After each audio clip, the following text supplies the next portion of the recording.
Hello बच्चों, स्वागत है आपका एक नए वीडियो में जिसमें डिस्कस करेंगे एसएससी सीपीओ 2024 भर्ती नोटिफिकेशन आपका रिलीज कर दिया गया है। बहुत बड़ी खुशखबरी है उन बच्चों के लिए जो बच्चे दिल्ली पुलिस में एसआई बनना चाहते हैं, सब इंस्पेक्टर बनना चाहते हैं और सेंट्रल आर्म पुलिस फोर्सेस में एसआई बनना चाहते हैं। राइट, उसका नोटिफिकेशन आपका रिलीज कर दिया गया है, आउट कर दिया गया है।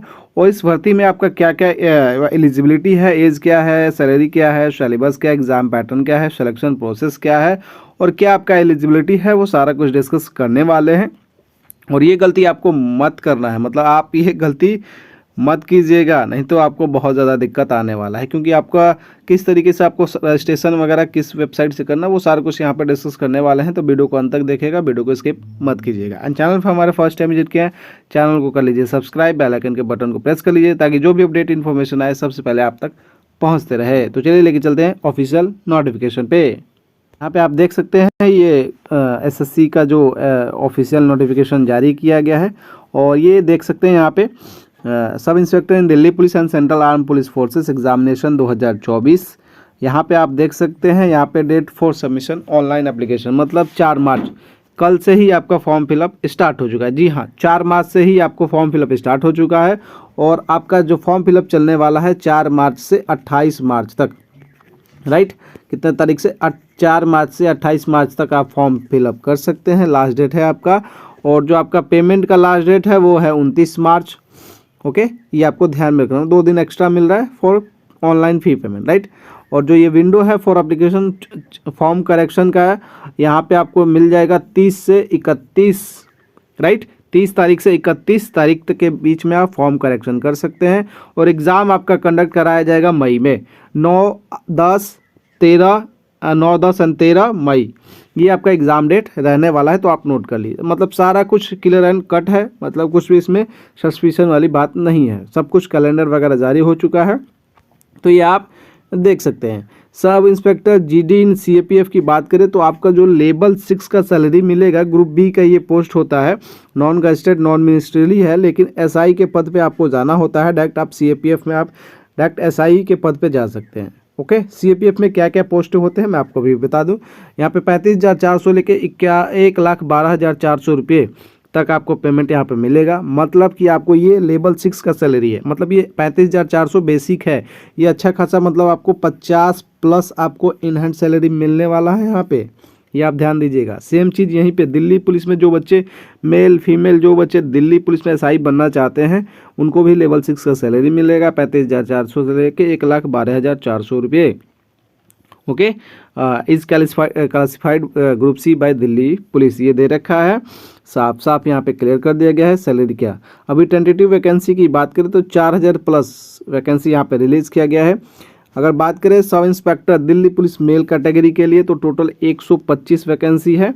ओके, दिल्ली पुलिस के लिए। और फीमेल कैटेगरी के लिए यहाँ पे आप देख सकते हैं 61 वैकेंसी है दिल्ली पुलिस में। अगर सीएपीएफ की बात करें तो यहाँ पे आप देख सकते हैं बीएसएफ में आपको कितने 892 वैकेंसी है, सीआईएसएफ की 1597 वैकेंसी है, सीआरपीएफ में एसआई बनना चाहते हैं 1172 वैकेंसी है। अगर आप आईटीबीपी में एसआई बनना चाहते हैं 278 वैकेंसी, एसएसबी में एसआई बनना चाहते हैं तो यहाँ पे 62 वैकेंसी है।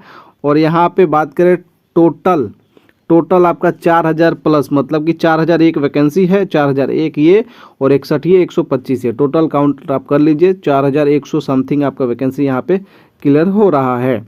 ओके, तो यहाँ पे आपको ध्यान में रखना होगा, तो आप यहाँ पे जोड़ सकते हैं। चलिए अब हम बात कर लेते हैं, जो भी बच्चे यहाँ पे फॉर्म भरना चाहते हैं वो देख लीजिए। और यहाँ पे रिजर्वेशन फॉर शेड्यूल कास्ट और एसटी के लिए यहाँ पे जो है रिजर्वेशन मिल जाएगा।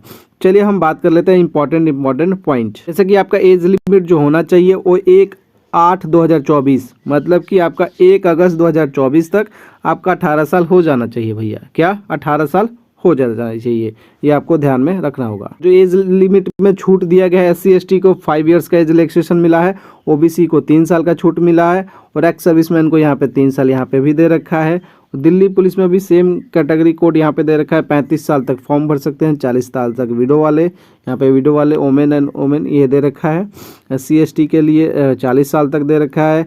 और जो डिपार्टमेंटल है वो भी यहाँ पे 30 साल, 33 साल, 35 साल, ये सारा कुछ यहाँ पे मेंशन कर रखा है। ओके, चलिए जो और इम्पोर्टेंट है वो डिस्कस करते हैं। पे आप देख सकते हैं application fees general OBC EWS category के लिए 100 रुपये रखा है। SC ST एक्स सर्विसमैन है, ऑल फीमेल कैटेगरी 0 रुपये का पेमेंट आपको करना है। करेक्शन चार्ज फर्स्ट टाइम आप करेक्शन करिएगा तो 200 रुपया, सेकंड टाइम करेक्शन करिएगा तो 500 रुपये लगेगा। तो भैया फॉर्म आपको सही सही भरना है, अदरवाइज जितना फॉर्म भरिएगा नहीं उससे ज़्यादा आपको चालान लग जाएगा। समझ में आ रहा है ना? तो सही फॉर्म भरिएगा, 2-3 बार मिला लीजिएगा तब फॉर्म फिलअप कीजिएगा। Okay, final submit. Age limit मैंने बताई 1/8/2024 तक आपका मतलब कि मिनिमम आपका एज जो होना चाहिए वो 20 साल हो जाना चाहिए, 20 से 25 साल आपका एज होना चाहिए। यहाँ पे 2/8/1999 से लेकर 1/8/2004 तक आप बीच अपना जन्म है तो आप फॉर्म फिलअप कर सकते हैं। यहाँ पे आप साफ साफ दे रखा है, एज रिलैक्सेशन मिल ही जाएगा। सिलेक्शन प्रोसेस की बात करें तो टायर 1 रिटन एग्जाम आपका कराया जाता है, जो कि ऑनलाइन CBT आपका टेस्ट होता है, ऑनलाइन एग्जाम होता है पहला। ओके, उसके बाद आपका टायर 2 कराया जाता है। टायर 1 है, टायर 2 आपका फिर से रिटन एग्जाम ही कराया जाता है। ओके, टायर 2, टायर 1 और टायर 2। ओके, मतलब प्रीलिम्स मेंस जैसे होता है सेम वैसे ही 2 एग्ज़ाम आपका कंडक्ट कराया जाता है। उसके बाद PET PST आपका टेस्ट होता है। उसके बाद आपका डॉक्यूमेंट वेरिफिकेशन, उसके बाद मेडिकल एग्जामिनेशन। ये 4 प्रोसेस है और ये 4 प्रोसेस में आपका सिलेक्शन हो जाता है। चलिए बात कर ले टोटल पोस्ट की, तो टोटल पोस्ट ऑलरेडी 4187। और इसमें कोई भी मतलब अगर आप दिल्ली पुलिस में SI बनना चाहते हैं तो आपको ड्राइविंग लाइसेंस चाहिए। अगर आप किस चीज़ में CAPF में SI बनना चाहते हैं, CRPF, CISF, ITBP, SSB, BSF में SI बनना चाहते हो तो वहाँ पे ड्राइविंग लाइसेंस की आवश्यकता नहीं है, तो यह ध्यान दीजिएगा। और कोई भी स्ट्रीम से हो, बैचलर डिग्री होना चाहिए, मतलब कि आप ग्रेजुएट होने चाहिए तभी इस फॉर्म के लिए एलिजिबल हैं। आप ध्यान रखिएगा, 10th-12th वाले अप्लाई नहीं कर सकते हैं। कैटेगरी वाइज वैकेंसी यहाँ पे दे रखा है। निगेटिव मार्किंग 1/4 का होता है और ऑब्जेक्टिव टाइप CBT मैंने बोला ही आपको। चलिए सब्जेक्ट की बात कर ले तो सब्जेक्ट यहाँ पे general intelligence and reasoning 50 question 50 marks के होंगे। General awareness and GK 50 question 50 marks के। क्वांटिटी एप्टीट्यूड मतलब ये जो मैथ अर्थमेटिक 50 क्वेश्चन 50 मार्क्स के। और यहाँ पे इंग्लिश कॉम्प्रिहेंशन, इसमें वोकैब सब ग्रामर सरामर सब आएगा, मतलब 50 क्वेश्चन 50 मार्क्स के। 2 घंटे का पेपर, 200 क्वेश्चन 200 मार्क्स और 2 घंटे का यहाँ पे पेपर होने वाला है। ये टायर 1 था। और टायर 2 का एग्ज़ाम देख लीजिए, यहाँ पे ये भी दे रखा है। यहाँ पे subject English language and comprehension 200 question होंगे, 200 मार्क्स के होंगे और 2 घंटे का आपका पेपर होगा। CBT 2 1/4 का यहाँ पे भी नेगेटिव मार्किंग है। फिजिकल स्टैंडर्ड की बात कर ले यहाँ पे तो हाइट जो होना चाहिए 170 सेंटीमीटर मेल कैटेगरी अदर, और ST के लिए 162 ही चलेगा, राइट। 80 से 85 सेंटीमीटर एक्सपैंड करना है चेस्ट को, मतलब 80 मिनिमम एक्सपैंड करके 85 मेल कैटेगरी के लिए। और ST के लिए 77 से 82। अगर फीमेल कैटेगरी में आप अदर कैटेगरी है, मतलब कि जैसे आप OBC हैं, जनरल है, आप SC कैटेगरी है, EWS है तो 157 सेंटीमीटर। अगर आप ST हैं तो 154 सेंटीमीटर आपका होना चाहिए। फीमेल के लिए चेस्ट रिक्वायर्ड नहीं है, यहाँ पे साफ साफ क्लियर किया गया है। अगर बात करें PET मतलब फिजिकल एंडोरेंस टेस्ट, मतलब स्प्रिंट, मतलब कि यहाँ पे आप कहे तो 100 मीटर का स्प्रिंट, मतलब जो तेज़ी में रनिंग किया जाता है वो 100 मीटर 16 सेकंड में आपको मारना है। 1600 नहीं, 16 सेकंड में आपको 100 मीटर कंप्लीट करना है मेल के लिए। और फीमेल के लिए 18 सेकंड में 100 मीटर कंप्लीट करना है भैया। रेस की बात करें तो 1600 मीटर यहाँ पे 6.5 मिनट में, और फीमेल के लिए 800 मीटर इन 4 मिनट में। लॉन्ग जंप 3.65 मीटर आपको करना है मेल के लिए, और फीमेल के लिए 2.7 मीटर। हाई जंप मेल के लिए 1.2 मीटर है, फीमेल के लिए 0.9 मीटर है। शॉर्ट पुट के लिए यहाँ पे 4.5 मीटर है और फीमेल के लिए यहाँ पे नहीं है, राइट। तो ये सारा चीज़ दे रखा है। फॉर्म भरने के लिए आपको SSC का जो 1 टाइम रजिस्ट्रेशन आया था उससे आप पहले रजिस्ट्रेशन कर लीजिएगा, तभी आप फॉर्म फिलअप कीजिएगा, ये आप ध्यान दीजिएगा। और बाकी जो भी जिस कैटेगरी से है बच्चा, जैसे मान लीजिए जो OBC कैटेगरी से है बच्चा, वो OBC से है, SC से है, अगर ST वाला बच्चा है, SC वाला बच्चा है तो वो ये सर्टिफिकेट ज़रूर लगाइएगा, क्योंकि वहाँ पे आपको हेल्प होगा। OBC वाले जो बच्चे हैं वो यहाँ पे ध्यान देंगे, और जो EWS वाले बच्चे हैं EWS लगाएंगे सर्टिफिकेट। और ये सेंट्रल का होना चाहिए भैया, OBC सर्टिफिकेट सेंट्रल का होना चाहिए। SC स्टेट चलता है, फॉर्मेट मैच करना चाहिए। EWS आपका 1 साल ही वैलिड रहता है, ये ध्यान रखना है आपको। ओके, मैंने बताया ना, OBC SC ST EWS। General वाले तो कोई भी सर्टिफिकेट उनका नहीं लगता है, बाकी आप जनरल वाले EWS बनाना चाहते हैं तो बनवा के ही आप फॉर्म फिलअप कीजिएगा। ओके, और ये ध्यान दीजिएगा, बहुत ज़्यादा आपको हेल्प मिलेगा।